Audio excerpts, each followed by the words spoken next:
Hello, dear learners.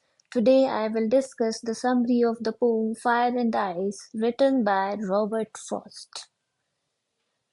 I have discussed his poem Dust of Snow in my previous video, where I have also discussed his biography.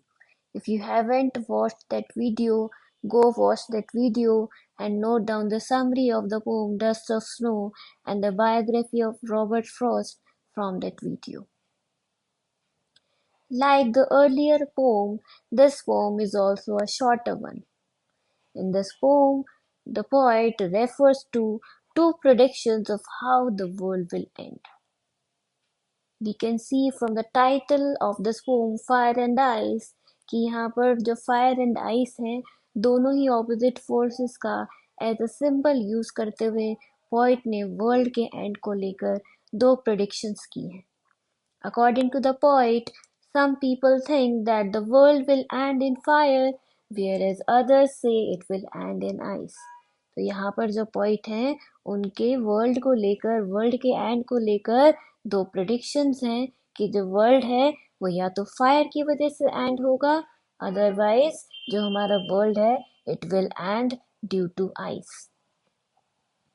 यहाँ पर जो fire और ice है दोनों ही जो है अलग अलग सिंबल्स के तौर पर यूज किए गए हैं उनकी दो प्रेडिक्शंस को कन्वे करने के लिए. फायर यहाँ पर स्टैंड करती है, रिप्रेजेंट करती है ह्यूमन के डिजायर्स को, उनकी ग्रीड को, उनकी लस्ट को. और ये जो डिजायर्स हैं दिन पे दिन बढ़ती रहती हैं. जिस तरीके से जो फायर है वो रैपिडली स्प्रेड करती है, similarly according to the point जो ह्यूमन की डिजायर्स है, ह्यूमन की जो ग्रीड है वो दिन पे दिन उतनी ही रैपिडली ग्रो करती रहती है. और फाइनली ये जो हमारी डिजायर्स हैं ये हमारी लाइफ को डिस्ट्रॉय कर देती है. जो ह्यूमंस हैं अपनी डिजायर्स को लेकर बहुत ज़्यादा सेल्फिश हो गए हैं, बहुत ज़्यादा क्रूअल हो गए. ऑन द अदर हैंड जो आइस है it represents hatred and rigidity. We become insensitive and indifferent towards the feelings of others. कि हमारी जो हेट है, हम इतना रिजिड हो गए हैं अपने इमोशंस को लेकर, अपनी नीड्स को लेकर कि हम बाकी लोगों के बारे में सोच ही नहीं पाते हैं. हम उनकी फीलिंग्स को लेकर इनसेंसिटिव हो जाते हैं, इनडिफरेंट हो जाते हैं कि हमें सिर्फ अपनी लाइफ ही नज़र आती है, अपनी ही फीलिंग्स नज़र आती हैं, जिसकी वजह से जो ह्यूमंस हैं अपनी ही लाइफ को ख़त्म कर देते हैं, डिस्ट्रॉय कर देते हैं, बर्बाद करके रख देते हैं.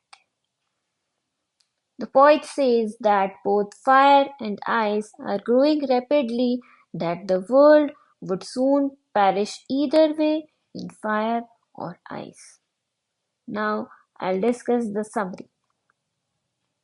In this poem, the poet says that there are two schools of thoughts to end the world, fire and ice. अगर हम इसे साइंटिफिकली देखें तो अकॉर्डिंग टू द पोइट जो वर्ल्ड है उसका फायर की वजह से भी यानी कि टेम्परेचर के बढ़ने की वजह से भी एंड हो सकता है, और टेम्परेचर के लोअर डाउन होने की वजह से आइस की वजह से भी जो वर्ल्ड है उसका एंड हो सकता है. अगर हम इसे सिंबल के तौर पर देखें तो जो फायर है वो रिप्रेजेंट कर रही है डिजायर्स ऑफ ह्यूमन बींग्स को. ये जो ह्यूमन के डिजायर्स हैं according to the poet these are self destructing emotions. क्योंकि जो ह्यूमन के डिजायर्स हैं they are limitless which make him to do anything to fulfil them. वो किसी भी हद तक किसी भी काम को करने के लिए वो तैयार हो जाते हैं to satisfy their needs, to satisfy their desires. हम इतने सारे केसेस देखते हैं रॉबरी के, कुछ लोग गलत कामों में पड़ जाते हैं क्योंकि उनको अपनी डिजायर्स को फुलफिल करना होता है, वो चाहे किसी भी तरीके से उनको अपनी उन डिजायर्स को फुलफिल क्यों ना करना पड़े. Thus, the poet supports those people who say that the world would end initially in the first stanza. इसीलिए इनिशियली बिगिनिंग में फर्स्ट स्टैंजा में जो पॉइंट हैं वो इस आइडिया को सपोर्ट करते हैं that the world will end due to fire. But in the second stanza the poet says that if the world were to perish twice then ice is equally able to end it. लेकिन अगर world जो है वो 2 बार अगर perish होता है, 2 बार अगर destroy होता है, तो जो आइस है, जो आइस की फोर्स है, वो भी उतनी ही पावरफुल है जितना कि fire. So it can equally and it. Ice represents hatred and indifference. यहाँ पर जो आइस है वो ह्यूमन की हेट को, उनके इंडिफरेंसेस को रिप्रेजेंट करती है. जो पोइट हैं उन्होंने अपनी लाइफ में अभी तक इतनी हेट एक्सपीरियंस की है कि उनको ऐसा लगने लगा है कि जो ह्यूमन की हेट है वो भी क्या है, एक डिस्ट्रक्टिंग इमोशन है, यानी कि ह्यूमन को डिस्ट्रॉय कर देता है. उनके खुद ही के जो इमोशंस है वो उनको डिस्ट्रॉय कर देते हैं. It can break relations. और ये जो हेट है, जो जेलसी है, वो कहीं ना कहीं हमारे रिलेशनशिप्स को भी खराब कर देती है. Thus, ice is also a great choice to end the world. इसीलिए according to the poet ice भी जो है ग्रेट चॉइस है, इक्वली रिस्पॉन्सिबल है to end the world. Now I will discuss the poetic devices. Rhyme scheme. जो stanza 1 में rhyme scheme जो pattern follow हुआ है, it is A B A A. And in the second stanza अगर हम continuation में देखें तो we can write B C B C B. लेकिन अगर हम सेपरेटली डील कर रहे हैं दोनों स्टैंजास को, so for the second stanza the rhyme scheme will be A B A B A. Second one is symbolism. Fire और ice दोनों ही यहाँ पर रिप्रेजेंट कर रहे हैं. एज अ सिंबल उनको यूज किया गया है. फायर रिप्रेजेंट कर रही है डिजायर को एंड आइस रिप्रेजेंट कर रही है हेट को. एलिट्रेशन. यहाँ पर favour fire, for example favour fire, F और एफ जो बिगिनिंग लेटर है, बिगिनिंग साउंड है, उसका रिपीटेशन है, इसलिए यहाँ पर एलिट्रेशन है. एनाफोरा. रिपीटेशन ऑफ सम से एट द बिगिनिंग.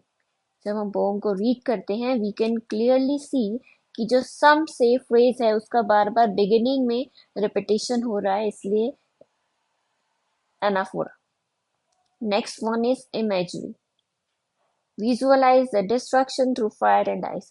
पोइट ने इतना ब्यूटीफुली इन दोनों सिंबल्स को अपने मैसेज को कन्वे करने के लिए यूज किया, इतना ब्यूटीफुली उनको एक्सप्लेन किया है कि हम जो ह्यूमंस हैं, जो हम रीडर्स हैं, वी कैन विजुअलाइज इट. हम उतना उस चीज को, उनके उस मैसेज को, जो फायर है और आइस के बारे में उनके जो आइडियाज है, उनको क्लियरली विजुअलाइज कर पा रहे हैं, इसलिए यहाँ पर इमेजरी का यूज है. Next one is personification. इस पोम में पोइट ने फायर और आइस को ह्यूमन क्वालिटीज असाइन की हैं, इसलिए यहाँ पर पर्सोनिफिकेशन का भी यूज है. एंजेम्पमेंट.